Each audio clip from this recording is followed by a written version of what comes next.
Malam ini kita berusaha melihat data-data, membedah janji-janji apa yang sudah disampaikan oleh Pak Anies dan juga Pak Muhaimin terkait dengan ekonomi Indonesia ke depannya. Jika diberi amanah tentunya menjadi Presiden Wakil Presiden Indonesia. Silakan, the stage is yours, Mbak. Iya, kalau kita ingat Pak Anies ini adalah capres pertama ya yang diumumkan jauh sebelum yang lainnya. Jadi harusnya persiapannya lebih banyak ya. Kemudian dengan pasangannya Pak Muhaimin pun sebenarnya mereka adalah pasangan pertama yang mengumumkan diri. Artinya mereka memiliki lebih banyak waktu untuk membuat program dan mungkin untuk membuat kampanye-kampanye ya. Sayangnya mungkin tidak banyak program yang secara jelas dipaparkan oleh baik Pak Anies, Pak Muhaimin ya mungkin adalah dalam satu forum khusus untuk membahas program-programnya mereka, karena mereka biasanya menyampaikan dalam sebuah acara ataupun ketika diundang di sebuah acara juga. Nah, sebenarnya ada beberapa kemudian janji-janji dan komitmen dari Pak Anies dan Pak Muhaimin yang mereka pernah sampaikan ya. Kalau Pak Anies tentu saja biasanya akan selalu menyinggung pendidikan, bauran energi dan kesehatan, karena kita ingat Pak Anies itu juga dulu kan mantan Menteri Pendidikan, juga mantan rektor. Jadi pendidikan pasti menjadi salah satu fokus utamanya Pak Anies, walaupun tidak diberi gambarnya jelas seperti apa sih keinginan Pak Anies untuk belum diberi belum ya, mungkin belum diberi. Semoga malam ini kita mendengar lebih jelas ya maunya seperti apa sih komitmen dan janji Pak Anies di bidang pendidikan. Kalau kita lihat tentu yang paling sering dulu dibicarakan adalah soal dana desa nih. Mungkin kita boleh lihat dari slide-nya. Kita lihat bersama ya, ini janji tentang dana desa yang dinaikkan ya. Betul ya, kalau kita ingat memang sebenarnya dana desa itu menjadi salah satu fokus dari PKB, bukan hanya dari mungkin Pak Anies dan Caimin ya. Pernah disebut bahwa mereka berkomitmen untuk menaikkan dana desa sekitar 2,5 miliar. Kalau kita lihat sebenarnya dana desa itu sudah lumayan besar ya, sekitar 933 juta per desa, dan cakupan desanya pun sekitar sudah 74.000. Dan dana desa itu sudah lumayan drastis ya. Kita ingat dana desa itu diperkenalkan tahun 2015, kemudian dengan angka 20,8 triliun, kemudian sudah angkanya melonjak drastis ya, 3 kali lipat lebih menjadi 71 triliun di 2024. Kalau kita berandai-andai Pak Anies dan Caimin menang, itu kan mereka menjanjikan 2-5 miliar. Kita taruh angka yang paling besar itu 5 miliar. Sementara ada sekitar 74.961 desa. Artinya kalau satu desa beri 5 miliar akan ada sekitar 374 triliun dari anggaran yang dibutuhkan. Tentu saja ini jauh sekali ya dibandingkan dengan mungkin hampir 5 kali lipat dari anggarannya sekarang. Pertanyaannya, apakah anggaran kita mampu? Apakah kemudian dana-dana ini bisa dibiayai oleh mungkin pajak kita atau mungkin dari utang kita gitu. Nanti kita tanyakan tentunya. Betul, kita harus mungkin semoga bisa memberi gambarnya lebih jelas ya. Silahkan selanjutnya Mbak. Next slide kemudian. Nah, salah satu kemarin yang membuat kehebohan adalah ketika Sekjen PKB memberikan pendapat bagaimana kalau kemudian ada subsidi untuk sepeda motor untuk kalangan tertentu ya yang membutuhkan soal subsidi. Ya beliau menjelaskan seandainya bisa diberikan subsidi yang lebih murah BBM kepada misalnya kepada pengguna motor ya, karena mungkin kelompok ini juga adalah salah satu yang mungkin membutuhkan subsidi. Tapi kalau kita lihat anggaran subsidi ini sudah jauh membengkak ya, apalagi bagaimana kalau kita lihat realisasi dari konsumsi Pertamax dan Pertalite. Kita ingat bahwa Pertalite ini konsumsi BBM yang paling banyak dibutuhkan, paling banyak dikonsumsi maksud saya itu sekitar mungkin 70%. Sementara konsumsinya kita lihat ya melonjak drastis. Ada 29,68 juta kiloliter. Kalau mengandaikan ada 120 juta pengguna sepeda motor, kita beri subsidi sehari 1 liter.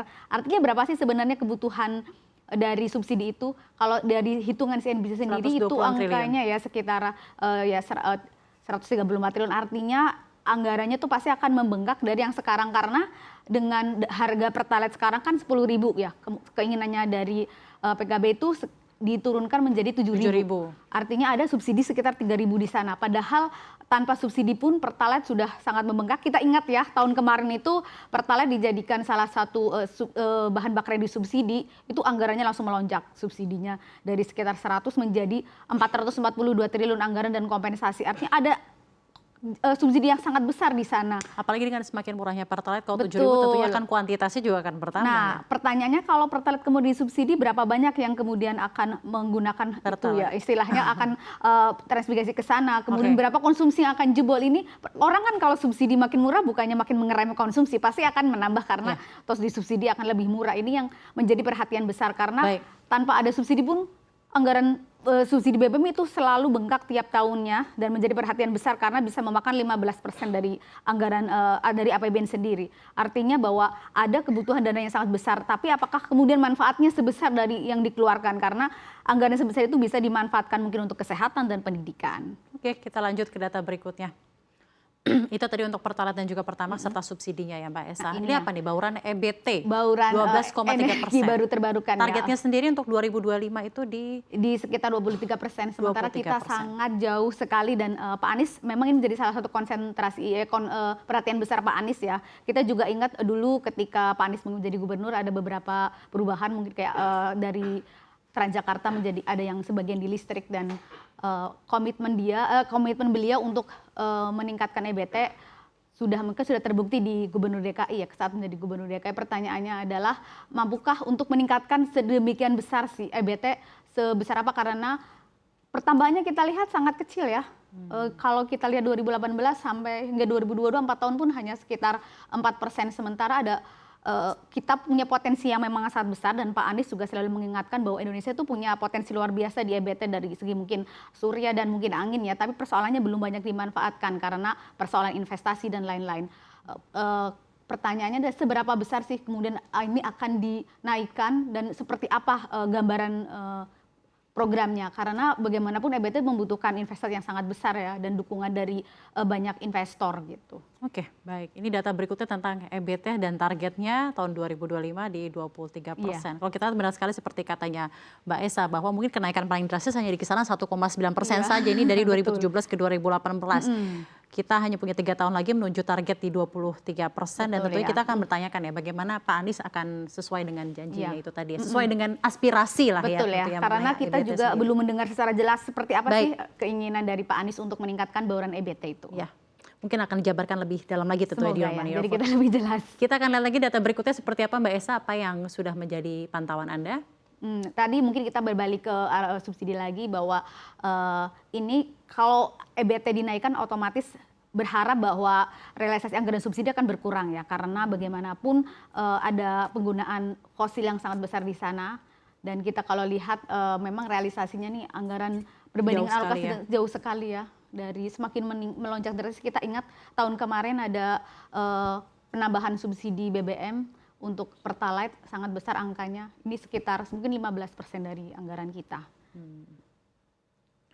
Mungkin jauh sekali ya, hampir 300 triliun ya untuk alokasi kompensasinya sangat luar biasa melonjaknya, dan kita lihat kalau boleh hampir selalu tiap tahun itu akan selalu melonjak ya, karena ini PR besar untuk Pak Anies dan mungkin presiden manapun ke depan itu subsidi adalah PR terbesar mereka. Apalagi dengan harga minyak dunia yang juga semakin meningkat. Sekali, ya. Kita lihat data berikutnya seperti apa Mbak Esa.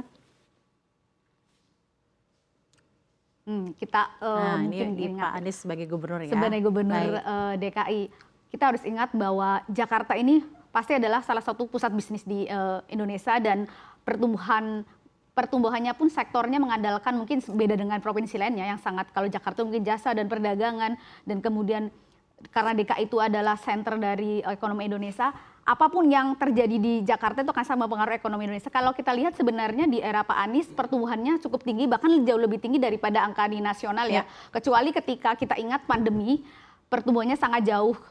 Kemudian Jakarta pun sangat jauh dibandingkan terjadi kontraksi yang lumayan besar, jauh lebih besar dibandingkan kontraksi dari nasional, karena sebagian besar warga DKI itu tinggal di perkotaan, dan perkotaan itu adalah wilayah yang paling terdampak oleh pandemi ya, karena ada pembatasan mobilitas dan lain-lain. Jadi ketika saya rasa kita sangat wajar ketika kemudian ekonomi Jakarta sangat terpuruk di saat pandemi, awal-awal pandemi ya. Walaupun kemudian meningkat drastis, kita lihat ya, dan ketika sudah bangkit pun ekonominya sudah tumbuh cepat seperti sedia dari awal. Dan kalau kita lihat dari mungkin selain dari pertumbuhan, dari kemiskinan pun sebenarnya jauh lebih baik ya daripada angka nasional. Walaupun kita ingat kalau ketika pandemi lagi-lagi tingkat kemiskinan Jakarta jauh di atas nasional karena sebagian besar warga DKI tinggal di kota dan paling terdampak oleh pandemi adalah warga DKI. Jadi menurut saya sebenarnya kalau dari prestasi Pak Anies mungkin di Jakarta itu bolehlah ya.